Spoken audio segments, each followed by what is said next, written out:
তৃণমূল কংগ্রেসের নেত্রী তথা রাজ্যের মাননীয়া মুখ্যমন্ত্রী মমতা বন্দ্যোপাধ্যায় কি প্রাণনাশের কোনো আশঙ্কা করছেন? এমন কি কোনো সন্দেহ হচ্ছে যে যেখান থেকে তাকে কেউ আঘাত করতে পারে? না, এই প্রশ্ন আমার নয়, এই প্রশ্ন নাম না করে শুভেন্দু অধিকারী তার এক্স হ্যান্ডেলে পোস্ট করেছেন। কেন তিনি পোস্ট করেছেন? সৌজন্যে কলকাতা পুলিশের একটা নির্দেশ। সেই নির্দেশ, এমন একটা নির্দেশ কলকাতা পুলিশ দিয়েছে যা নিয়ে ইতিমধ্যেই বিতর্ক শুরু হয়েছে, এবং সেই পোস্টটি অবশ্যই আপনাদের দেখাবো। তা নিয়ে শুভেন্দু অধিকারী প্রশ্ন করতে শুরু করে দিয়েছেন যে নেত্রী এতটাই ভয় পেয়ে গিয়েছে প্রশাসনকে দিয়ে এই ধরনের নির্দেশ দিচ্ছে। তবে আপনাদের বলবো যে শুভেন্দু অধিকারীর এই ধরনের বক্তব্য সেটা অমূলক নাকি তার কোনো মানে রয়েছে, আপনারা বক্তব্যটা শোনার পর আজকে কমেন্ট করে লিখে জানাতে পারেন। তবে আপনারা যদি একটু খেয়াল করে দেখেন, আমি অন্তত সম্প্রতি অতীতে রাজ্যের মুখ্যমন্ত্রী মমতা বন্দ্যোপাধ্যায়কে দুবার এই শব্দটা বলতে শুনেছি, যদি ক্ষমতা থাকে আমার গায়ে হাত দিয়ে দেখাও। এটা শুনে আপনাদের সামনে সেই সময়ও প্রশ্ন করেছিলাম আর এখনো প্রশ্ন করছি যে মুখ্যমন্ত্রী মমতা বন্দ্যোপাধ্যায় ক্ষমতা থাকলে আমার গায়ে হাত দিয়ে দেখাও, এই আশঙ্কাটা তিনি কেন করছেন? কেউ কি তাকে থ্রেট দিয়েছেন? এই প্রশ্নটা আমি করেছিলাম, আশা করি আপনাদের মনে রয়েছে। একটা অংশ আপনাদের শুনিয়ে দেবো যেখানে মুখ্যমন্ত্রী এই বক্তব্যটি বলেছিলেন যখন তৃণমূলের ছাত্র পরিষদের উদযাপনের দিন ছিল, সেই দিন মুখ্যমন্ত্রী বলেছিলেন, শুনুন। মনে রাখতে হবে, বাংলায় থাকতে গেলে বাংলাকে ভালোবেসে থাকতে হবে। বাংলায় থাকবেন আর বাংলার উপর অত্যাচার করবেন, এটা আমি মেনে নেব না। এত দুর্বল ভাবার কোনো যোগ্য জায়গা নেই। কখনো কখনো মানুষকে সহ্য করতে হয়, এখনো সহ্য করছি, এখনো ধৈর্য ধরছি, কিন্তু সহ্যের সীমা ছাড়িয়ে গেলে আমি যে কি করতে পারি তা আপনারা কেউ জানেন না। তার কারণ I am the product of the movement. আমার জন্ম হয়েছে আন্দোলনের মধ্যে দিয়ে, মৃত্যু হবে আন্দোলনের মধ্যে দিয়ে। কার ক্ষমতা আছে দেখি, কাজ করে দেখান। এই মুহূর্তে যখন প্রত্যেকটা মানুষ রাস্তায় নামছে, যখন সকলেই দাবি তুলছেন, এমনকি আমি দেখছিলাম যে জলে স্থলে বোধহয় অন্তরিক্ষটা শুধু বাকি রয়েছে, সকলেই প্রতিবাদ জানিয়েছেন, এমনকি প্রতিবন্ধীরাও পর্যন্ত তারা প্রতিবাদ জানিয়েছেন। এমন বোধহয় পশ্চিমবাংলার এখনো পর্যন্ত কোনো মানুষ বাকি নেই যে রাস্তায় নামেননি। হ্যাঁ, তৃণমূল কংগ্রেসের কর্মীরাও রাস্তায় নেমেছেন, কিন্তু তাদের এজেন্ডাটা একটু অন্য ছিল। কিন্তু তৃণমূল কংগ্রেস বাদ দিয়ে প্রত্যেকটা পশ্চিমবঙ্গের মানুষ ইতিমধ্যে রাস্তায় নেমে পড়েছেন। আর এটা দেখে বোধহয় তৃণমূল কংগ্রেস একেবারেই বিভ্রান্ত হয়ে গিয়েছে। কেন তিনি প্রাণের আশঙ্কা করছেন, শুভেন্দু অধিকারী কি বললেন, সেটা আসবো, কিন্তু আপনাদের দেখাচ্ছি যে তৃণমূল কংগ্রেস কেমন একটা ঘেটে ঘ হয়ে গেছে। এই কয়েকদিনের আন্দোলনকে প্রশাসনের কঙ্কালসার চেহারাটা একেবারেই পরিষ্কার হয়ে গেছে। আপনাদের একটা হাস্যকর জিনিস দেখাবো, দেখুন ফিরাদ হাকিম, তিনিও কতটা দেখুন বেসামাল হয়ে গিয়েছে। তিনি একটা জায়গায় ধর্ণা কর্মসূচি করছিলেন এই আরজি কর প্রোটেস্ট নিয়ে, যে দোষীদের ফাঁসি দিতে হবে, এবং দেখুন তিনি যখন বক্তব্য রাখছিলেন পেছনের ব্যানারটা দেখুন কি লেখা রয়েছে, রেস্টোর আওয়ার ওমেন্স রেসপেক্ট। এটা মোটামুটি যারা পড়তে পারছেন, আমি আসছি পরে। এবার দেখুন রেসপেক্ট বানানটা একটু খেয়াল করে দেখুন, RESPECT। ভাবুন, মাননীয় মন্ত্রী তথা কলকাতার মেয়র এমন একটা মঞ্চের ওপর থেকে তারা বক্তব্য রাখছেন যেখানে রেসপেক্ট বানানটা এইভাবে রাখা হয়েছে। তাই তৃণমূল কংগ্রেস কতটা রেসপেক্ট করেন মহিলাদের সেটা তো প্রশ্ন উঠবেই। রেসপেক্ট বানানটা সোজা করে লিখতে পারে না। আচ্ছা, এবার দ্বিতীয় প্রশ্ন হচ্ছে, আমি ধরে নিই যে রেসপেক্ট বানানটা ঠিক লেখা হয়েছে, তারপরে প্রশ্নটা দেখুন, রেস্টোর আওয়ার ওমেন্স রেসপেক্ট, অর্থাৎ মহিলাদের সম্মানকে পুনঃপ্রতিষ্ঠা করা। তার মানে হচ্ছে এতদিন পর্যন্ত মহিলাদের সম্মান ছিল না, সেটাকে পুনঃপ্রতিষ্ঠা করতে হবে, এইটা লেখা রয়েছে। অর্থাৎ তৃণমূল কংগ্রেস স্বীকার করেই নিয়েছেন যে সত্যি সত্যি মহিলাদের রেসপেক্ট ছিল না। বিজেপি, ওয়েস্ট বেঙ্গল বা বিভিন্ন নেতৃত্বরা এটি শেয়ার করে তারা প্রশ্ন তুলছেন যে এতদিনে তৃণমূল কংগ্রেসের কাছ থেকে একটা স্বীকারোক্তি আসলো যে সত্যি রেসপেক্ট আওয়ার ওমেন্স রেসপেক্ট। আর রেসপেক্ট বানানটাও আপনারা দেখলেন, এই হচ্ছে তৃণমূল কংগ্রেসের কালচার। রেসপেক্ট বানানটাও এত বড় একটা সেন্সিটিভ ইস্যু, সেখানে রেসপেক্ট বানানটা এরকম কেউ লিখতে পারে?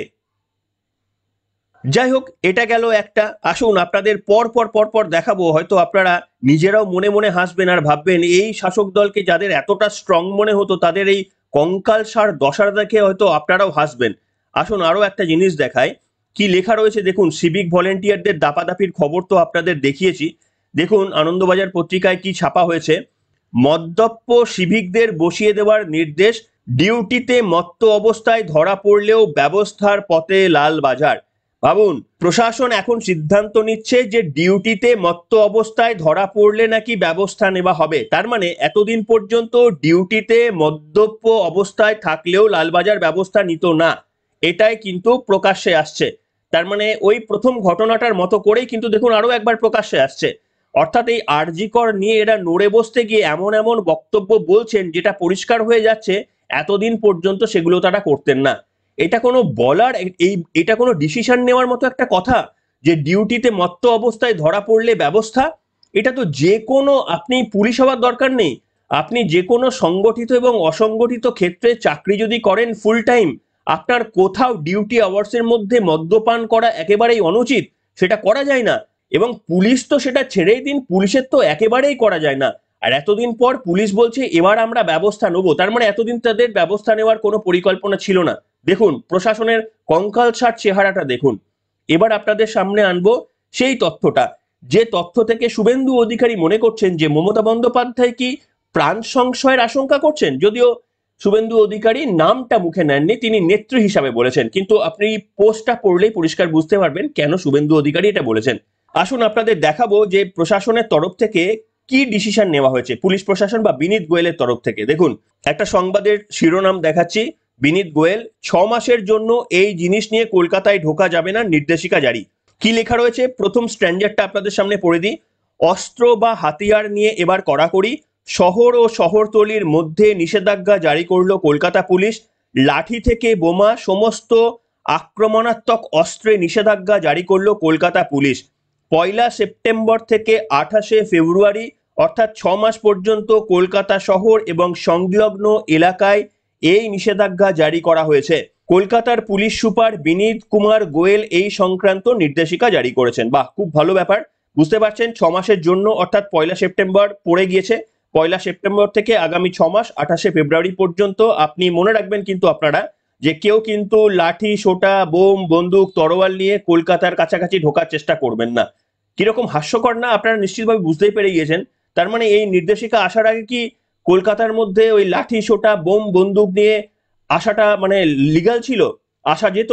এই প্রশ্নটা স্বাভাবিকভাবে উঠতে শুরু করেছে। আপনাদের দেখাবো, প্রশ্নগুলো আমি তুলছি না, শুভেন্দু অধিকারী কি লিখেছেন আসুন আপনাদের পড়ে শোনাই। এবং তিনি লিখেছেন যে মমতা বন্দ্যোপাধ্যায় প্রাণ নাশের আশঙ্কা করছেন।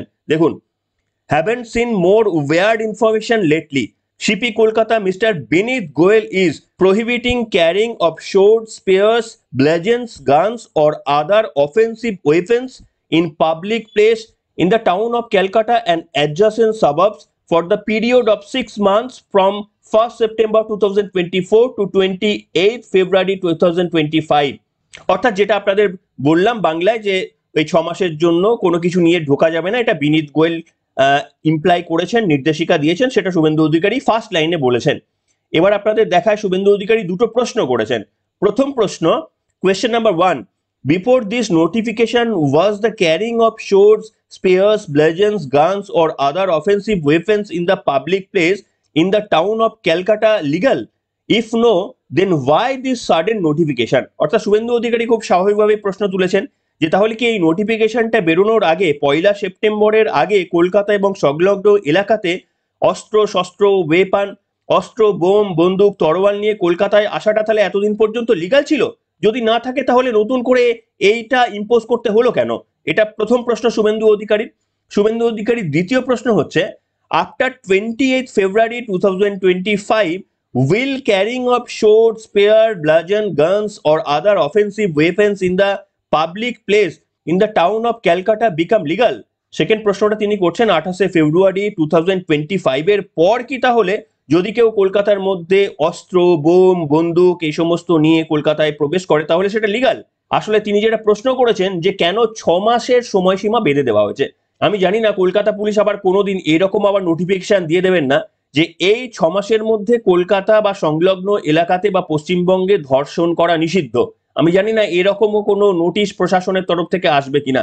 বুঝতেই পারছেন এই নোটিশের কোনো মানে হয় যদি কেউ কোনো প্রশাসন তর্কের খাতিরে এক্স প্রশাসন যদি এই নোটিশ দেয়, যে জানুয়ারি থেকে জুন পর্যন্ত একটি অঞ্চলে ধর্ষণ করা বারণ, এমন কি নির্দেশিকা জারি করা যায়? এমন নির্দেশিকা জারি করা মানে হচ্ছে ওই সময়ের আগে ধর্ষণ অ্যালাউ ছিল এবং ওই সময়ের পরে ধর্ষণ অ্যালাউ আছে, এটাই সবাই মনে করবে। তা যদি না হয় তাহলে এটা তো খুব স্বাভাবিক ব্যাপার যে কোনো অবস্থাতেই কোনো কন্ডিশন ছাড়া, যে কোনো সময়সীমা নয়, 6 মাস কেন, যে কোনো সময় মানুষ কোনোভাবেই বোম, বন্দুক, তরোয়াল, লাঠি সোটা নিয়ে কলকাতা, পশ্চিমবঙ্গে কোথাও প্রবেশ করতে পারবেন না। এটাই তো স্বাভাবিক। নাকি কোথাও একটা ফাঁক রেখে দেওয়া হচ্ছে যে ওই নির্বাচনের সময় তৃণমূল কংগ্রেসের গুন্ডা বাহিনী, ঠ্যাঙাড়ে বাহিনী, তারা লাঠি সোটা বোম বন্দুক নিয়ে আসবেন, এটা নাকি লিগাল? এটাকে লিগাল করার জন্যই কিনা জানি না, নাকি অন্য কোনো ব্যাখ্যা থাকতে পারে। ডেফিনেটলি আমি কলকাতা পুলিশের এই ব্যাখ্যাটা জানি না, যেদিন জানবো আপনাদের সামনে অবশ্যই তুলে ধরবো। হতেই পারে যে এনারা হয়তো 6 মাস 6 মাস 6 মাস 6 মাস করে এক্সটেন্ড করতে পারেন, এমনটা হতে পারে। কিন্তু তার সত্ত্বেও প্রশ্ন, এটার কি স্টার্ট ডেট আর এন্ড ডেট হয়? ওই যে বললাম, ধর্ষণের স্টার্ট ডেট আর এন্ড ডেট হয়, যে এর আগে ধর্ষণ করা যাবে না আর এর পরে ধর্ষণ করা যাবে না। এটা কি স্টার্ট ডেট আর এন্ড ডেট দিয়ে বলা যায়? কতটা অদক্ষ পুলিশ প্রশাসন বোধহয়, সেই জন্যই তারা এই ধরনের একটা মানে নির্দেশিকা এনেছেন। আচ্ছা, এবার আপনাদের পড়ে শোনায় যে শুভেন্দু অধিকারী এই দুটো প্রশ্নের পর কনক্লুশনে তিনি কি লিখছেন। তিনি লিখছেন, Her Majesty is rattled and scared for her life. The animosity and resentment among the public has made her extremely nervous. Thus, she has asked one of her loyal courtier to make her feel safe. The courtier is planned stupid and is ordered to prove his utility has done his foolish act. অর্থাৎ শুভেন্দু অধিকারী যেটা বলার চেষ্টা করছেন যে হার majesty অর্থাৎ রাজা বা রানী, তিনি ভয় পেয়ে গিয়েছেন, তিনি তার নিজের জীবনের জন্য বিপন্ন বোধ করছেন এবং সেই কারণেই তাদের একজন ভৃত্যকে দিয়ে এই ধরনের নির্দেশ দিয়েছেন। এটাই হচ্ছে শুভেন্দু অধিকারীর কনক্লুশন। এবং তিনি আরো বলেছেন বিনীত গোয়েলকে যে আপনি র্যাদার তৃণমূল কংগ্রেসের যারা গুন্ডা বাহিনী রয়েছে, ঠ্যাঙাড়ে বাহিনী রয়েছে, তাদের কাছে যদি চেক করেন দেখবেন ওখান থেকে অনেক অস্ত্রশস্ত্র উদ্ধার হচ্ছে। এইটা শুভেন্দু অধিকারীর পোস্ট। এবার আপনারা বলুন যে এই পোস্টটাকে শুভেন্দু অধিকারীর মতো আপনারা ব্যাখ্যা করতে চাইবেন? মমতা বন্দ্যোপাধ্যায় কেন নির্দেশ দিলেন হঠাৎ করে বিনীত গোয়েলকে এই ধরনের একটা নির্দেশ, যে কলকাতার আশপাশে এই ধরনের অস্ত্র শস্ত্র এসব নিয়ে নামা যাবে না? দেখুন, যেভাবে আন্দোলনের তীব্রতা বাড়ছে, মুখ্যমন্ত্রী মমতা বন্দ্যোপাধ্যায় অনেক দিনকার রাজনৈতিকবিদ, নিশ্চিতভাবে প্রচুর আন্দোলন তিনি দেখেছেন, প্রচুর আন্দোলন তিনি সংগঠিতও করেছেন এবং নিজের হাতে তৈরি করা একটা আন্দোলন দিয়ে 34 বছরের বামফ্রন্টের জামানাকে তিনি নড়িয়ে দিয়েছিলেন। কাজেই তিনি প্রচুর এক্সপিরিয়েন্স। কিন্তু তিনি অন্তত এটা লক্ষ্য করেছেন যে অন্যান্য আন্দোলনের সঙ্গে এই আন্দোলনের চরিত্রটা একেবারেই ডিফারেন্ট। তার কারণ কোনোভাবেই তিনি এটাকে বিজেপির আন্দোলন বা সিপিএম এর আন্দোলন বলে দাগিয়ে দেওয়ার চেষ্টা করলেও কিন্তু সেটাকে আর খুব একটা বেশি জলঘোলা তিনি করতে পারছেন না। কারণ প্রত্যেক দিন যেভাবে রাস্তায় সাধারণ মানুষরা নামছেন কোনো রং ছাড়ায়, সেক্ষেত্রে মুখ্যমন্ত্রী মমতা বন্দ্যোপাধ্যায়ের এই বক্তব্যকে কেউ পাত্তা দিতে চাইছেন না। কারণ প্রত্যেকটা সাধারণ মানুষ সকলেই চোখের সামনে দেখছেন যে কোনো ফ্ল্যাগ ছাড়াই, কোনো রং ছাড়াই তারা রাস্তায় নামছেন। তাই মুখ্যমন্ত্রীর ওই অস্ত্রটা, যেই অস্ত্রটা দিয়ে তিনি প্রত্যেকটা আন্দোলনের মোকাবিলা করেছিলেন, এমনকি সন্দেশখালীর আন্দোলনকেও মোকাবিলা করেছিলেন, যে ওটা বিজেপির তৈরি করা কেস, আপনাদের নিশ্চিতভাবে মনে রয়েছে। তো প্রত্যেকটি আন্দোলনকে যেভাবে রং লাগিয়ে মুখ্যমন্ত্রী সেটাকে সীমিত করে দেন, সেটা এমন কিছু নয়, বড় কোনো ঘটনা নয় বলে দেন, এটা তিনি করতে পারছেন না। এটা সব থেকে বড় একটা পয়েন্ট, যার জন্য মুখ্যমন্ত্রী অত্যন্ত ভাবে তিনি একটা ব্যাকফুটে চলে গিয়েছেন কিভাবে হ্যান্ডেল করতে পারবেন। সেই জন্যই এই অদ্ভুত ধরনের বিভিন্ন নোটিশ আমরা দেখতে পাচ্ছি। আর দ্বিতীয়টা হচ্ছে, যে কোনো আন্দোলনের নিয়ম হচ্ছে আন্দোলনটা ক্রমশ থিতিয়ে যায়। যে কোনো আন্দোলন যখন সৃষ্টি হয় সেটা সব থেকে বেশি থাকে, তারপরে সময়ের সঙ্গে সঙ্গে আন্দোলন থিতিয়ে যায়। কিন্তু মুখ্যমন্ত্রী মমতা বন্দ্যোপাধ্যায় এবারে অন্তত টের পাচ্ছেন এই আন্দোলনটা থিতিয়ে যাওয়ার তো কোনো লক্ষণই নেই, উত্তরোত্তর আন্দোলনটা ক্রমশ বাড়ছে। এবং এই আন্দোলনের মুখ কিন্তু শুভেন্দু অধিকারী নয়, সুজন চক্রবর্তী নয়, এই আন্দোলনের মুখ হচ্ছে সাধারণ মানুষ। মুখ্যমন্ত্রী মমতা বন্দ্যোপাধ্যায়ের কাছে এইটা সব থেকে বেশি পীড়াদায়ক। কারণ এত বড় আন্দোলন যদি বিজেপি করতো, এতক্ষণে পুলিশ ঠেঙিয়ে যা করার করে দিত। পুলিশ দরকার পড়লে কড়া কোনো স্টেপও নিতে পারতো, কিন্তু পুলিশ করতে পারছেন না। তার কারণ হচ্ছে আন্দোলনের প্রথম সারিতে সাধারণ মানুষ এবং ছাত্রছাত্রীরা রয়েছে। একটা পুলিশের ভুল পদক্ষেপ মুখ্যমন্ত্রী মমতা বন্দ্যোপাধ্যায়কে চিরকাল রাজনীতির জীবন থেকে অবসর ঘটিয়ে দেবে, সেটা মুখ্যমন্ত্রীর থেকে ভালো কেউ জানেন না। সেই জন্যই মুখ্যমন্ত্রী ফাপড়ে পড়ে গিয়েছেন এবং তিনি ফাপড়ে শুধু পড়ে যাননি, তিনি আশঙ্কাও করছেন, জীবনের বারবার আশঙ্কা করছেন যে আমার গায়ে হাত দিয়ে দেখাও। এই কথাটা কিন্তু অত্যন্ত গুরুত্বপূর্ণ কথা, যে রাজ্যের প্রশাসনিক প্রধান, তার হাতে এত অস্ত্রশস্ত্র, সৈন্যবল সবকিছু রয়েছে, আর যারা সাধারণ মানুষ রাস্তায় নামছে তাদের না আছে কোনো হয়তো আইনি সহায়তা, না রয়েছে তাদের কাছে কোনো বন্দুক পিস্তল, কিচ্ছু নেই, খালি হাতে প্রোটেস্ট করছেন, বড়জোর একটা পোস্টার, উই ওয়ান্ট জাস্টিস। সেইটা কিন্তু মুখ্যমন্ত্রী এত কিছু থাকা সত্ত্বেও ভয় পেয়ে গিয়েছেন আর বারবার বলছেন যে ক্ষমতা থাকলে আমার গায়ে হাত দিয়ে দেখাও। এবং খুব স্বাভাবিকভাবেই এইখান থেকে শুভেন্দু অধিকারী হয়তো কনক্লুশনে এসেছেন যে মুখ্যমন্ত্রী তাহলে হয়তো নিজের জীবনের আশঙ্কা করছেন। তবে হ্যাঁ, এটা আপনাদের সামনে বলতে চাই, আমরা হিংসাতে বিশ্বাস করি না, হিংসাতে প্ররোচনাও দিতে চাই না। যারা আন্দোলনের নামে হিংসা করছেন তাদেরকে কোনোভাবে সমর্থন কোনোদিন করিনি, আজকেও করব না। যারা পুলিশকে ঢিল ছুঁড়েছেন তাদেরকে নিশ্চিতভাবে সমর্থন করি না। পুলিশের বিরুদ্ধে অনেক ক্ষোভ রয়েছে, কিন্তু সেই ক্ষোভগুলোকে ব্যক্ত করার জন্য গণতান্ত্রিক প্রক্রিয়া রয়েছে।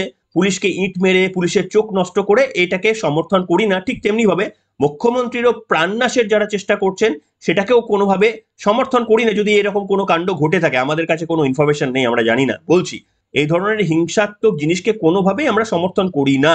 তবে যে আন্দোলনের ঝাঁজ বাড়ছে, কোনো অস্ত্র শস্ত্র বোম বন্দুকের কিচ্ছু দরকার নেই। যেভাবে আন্দোলন এগোচ্ছে, এই একেবারেই অরাজনৈতিক আন্দোলনটা যদি আরো বেশি চেপে বসে, মুখ্যমন্ত্রী ডেফিনেটলি তাকে সিদ্ধান্ত নিতে হবে।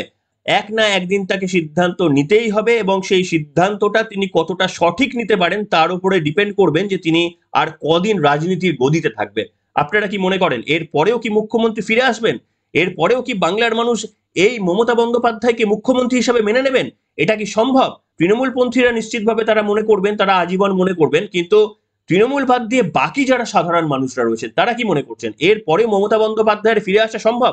লিখে জানান, এই প্রশ্নটাই থাকলো আজকের পর্বে আপনাদের জন্য।